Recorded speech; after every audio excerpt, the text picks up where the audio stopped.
بهر پیشگیری و راه ندادن به حادثه‌های نقش سوختار در 9 ماه سال جاری از جانب ناظران نظارت دولتی به خطر از سوختار خدمات دولتی آتش‌نشانی شهر خوجند 644 عدد سنجش در انشاءات خواجگی خلق نوابسته از شکل مالکیت گذرانده شده است.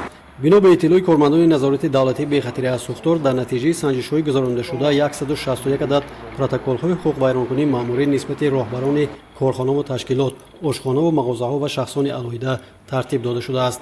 مسئولین خدمات آتش‌نشانی ابراز داشتند که هدف اساسی برگزاری سنجش‌ها این راه ندادن به حادثه‌های نقش سوختار و از سوختار ایمن نگاه داشتن مالکیت اهالی و شخصان حقوقی میباشد.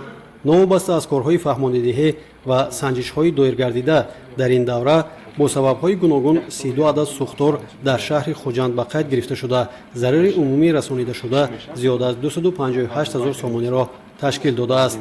روز گذشته در مرکز ولایت سوخت سنجش نوبتی ناظران نظارت دولتی به خطری از سوختار خدمات دولتی آتش‌نشانی شهر خوجند در آشخانه‌ها، طربخانه و موضع‌های جمع‌شوی آدمان برگزار گردید. امروز بهر اجرایش برقه ریاست خدمات دولتی آتش‌نشانی ولایت سوخت تحت رقم 229 از 14 سپتامبر سال 2021 بهر پیشگیری و راه ندادن به حادثه‌های نقش سوختار در مرکزهای دلخوشی، آشخانه‌ها، طربخانه‌ها و جای جمع‌شوی بسیاری آدمان سنجش حالت بهتری از سوختار گذرانده شده.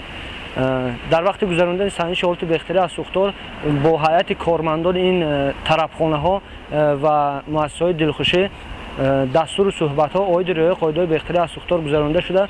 در اتمام سنجش بر راهبران انشاءات‌ها توصیه‌نامه‌های خدمات دولتی آتش‌نشانی پیشنهاد کرده شد. سنجش حالت بهتری از سوختار در این انشاءات‌ها ادامه دارد. موافق معلومات ناظران نظارت دولتی به خطر از سوختار خدمات دولتی آتش‌نشانی شهر خوجند بهر پیشگیری و راه ندادن به حادثه‌های نقش سوختار تا امروز 14250 نفر اهالی و 10587 نفر کارمندان تشکیلات و صاحبکاران برای رعایت قاعده‌های بخطری از سوختار صحبت‌ها دایر گردیده است. ذکر کردن به مورد است که در نتیجه درست به راه ماندن کارهای فهماندهی و سوختار خاموش‌کنی در این دوره به مبلغ 12,414,000 سامانی مالکیت اهالی و کارخانه و تشکیلات از سوختار ایمن و نجات داده شده است.